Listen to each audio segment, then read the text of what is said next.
Hello, and welcome back to my subscribers. Today, I want to talk to you guys about the different equipment types that we dispatch for. The first three are the major equipments that you see on the highways and you see on the roads. That is dry van, that is reefer, and that is flatbed. Dry van is the easiest equipment to dispatch for. So if you're just starting out and you're still very green, I would strongly suggest that you look for a owner operator or a carrier that has the dry van equipment. If you go on the low boards, you're going to see a whole lot of loads for dry vans. Now, if you feel comfortable enough and you're getting more and more seasoned, then I suggest you move on to reefer and you move on to flatbed. Now, let's talk about the difference of each trailer. The dry van trailer is basically an enclosed trailer with swing doors. Some of them have roll-up doors, but the preferred equipment is swing doors. It's very simple. Basically, you load the trailer and then you unload the trailer, and that's it. It's very, very simple.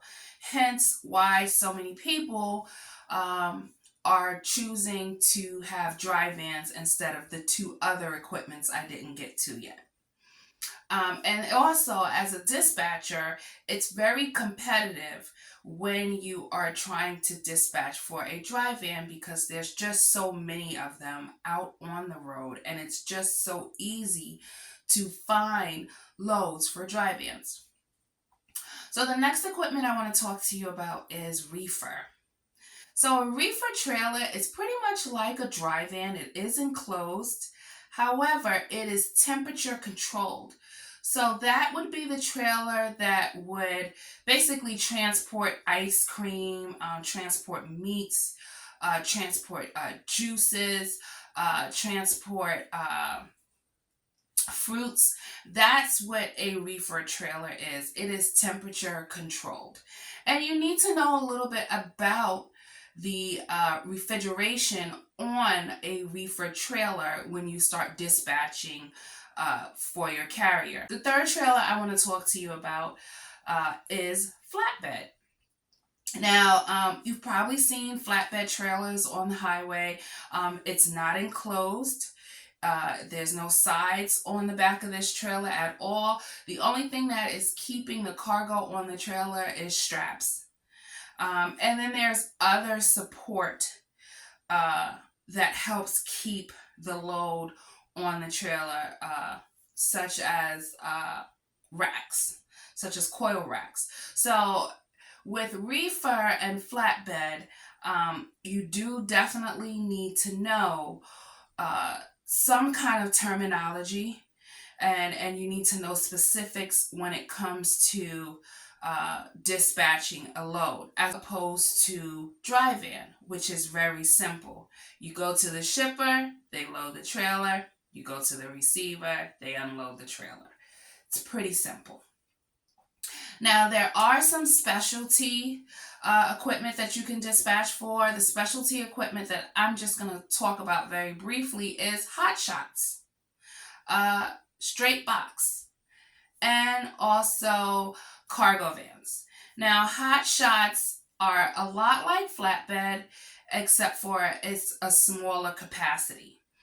So if you've ever been on a highway and you've seen someone who had like a pickup truck and they had a trailer attached to it, that is a hot shot. And you need to know a little bit about hot shots as well, especially the weight capacity. Okay, they cannot hold as much as a flatbed can hold. So you need to know that. You need to know if there's straps associated with the cargo, or does it need to be tarped? So little things like that you do need to know. It is a specialty equipment. You need to know the type of equipment that you're dispatching for. Another one, like I said, is box truck. Box trucks are pretty simple, kind of like dry van, but on a much, much smaller scale. Okay, and they would be the trucks that you probably see more often in the city because they're smaller and it's easier for them to maneuver in the city. Now let's talk about cargo vans. For those who don't know, cargo vans kind of look like the Amazon Prime vans that you see. That's what a cargo van is, and it's pretty simple. Um, so I just want to go back over what I said. So there are three major types of equipment: dry van, reefer, and flatbed.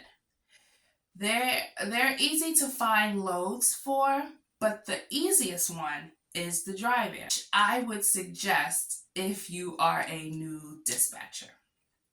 The specialties: hotshot, straight box truck, or cargo vans, those are kind of like a niche.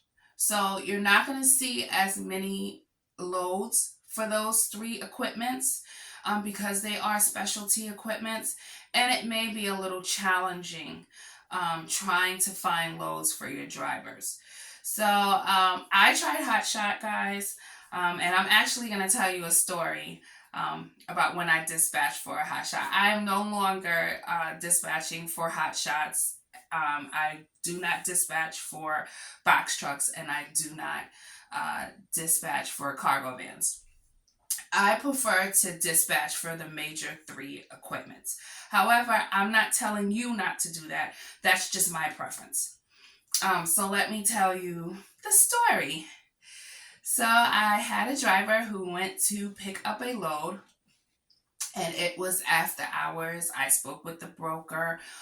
We were able to negotiate a really good rate. My driver went to pick up the load, and when he got to the shipper, there was no BOL. And if you saw my previous video, I kind of explained to you what is a BOL, but I'll quickly explain it to you now.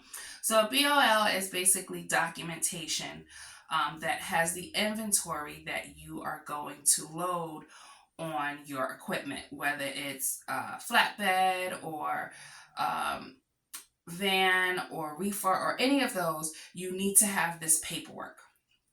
So my driver got to the shipper and did not have the paperwork. Now, the shipper did not know what to do. I didn't know what to do. I had never had an incident where the BOL was not present. So when your driver goes to the shipper supplies your driver with this paperwork called the BOL, which is basically the inventory of what they're taking. You cannot move any equipment without that BOL, because technically, if you move the equipment without the BOL, without the paperwork stating what is on your equipment, it's stealing it. I mean, that's just what it is, plain and simple. I didn't know that at the time. So, like I was saying, my driver went to the shipper to pick up a load, and the shipper didn't have the BOL. I called the broker. It was after hours. I got the broker's voicemail.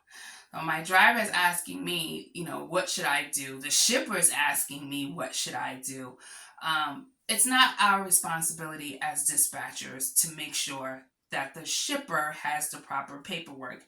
It is the broker's responsibility to send the shipper the paperwork. So thankfully, after numerous emails, multiple calls, the broker finally called me back and told me that he had emailed the shipper the paperwork. So all the shipper had to do was print out the paperwork, give it to my driver. Then my driver would take this paperwork to the receiver. The receiver would confirm that everything that is listed on the paperwork is correct. And now that BOL, which is called Bill of Lading, will now turn into proof of delivery once the receiver has confirmed they received everything that they're supposed to receive. So it was a little crazy because I never experienced anything like this. My driver never experienced anything like this. I didn't know what to do. Thankfully, the broker got back to me. But I'm saying all of this because if you are dispatching for someone and they get to the shipper and there's no paperwork given, then you can't move that load. Your driver cannot move that load. You can't take something if you don't have proof that you were allowed to take it. That's my story. I just wanted to share that with you. Also, I hope you understood the three major equipments and also the specialty equipments. I wish you guys the best of luck. Thank you for all the comments. Please like, please subscribe, please hit that like button so somebody else can see this video and benefit from it. I will see you all on the next video. Bye.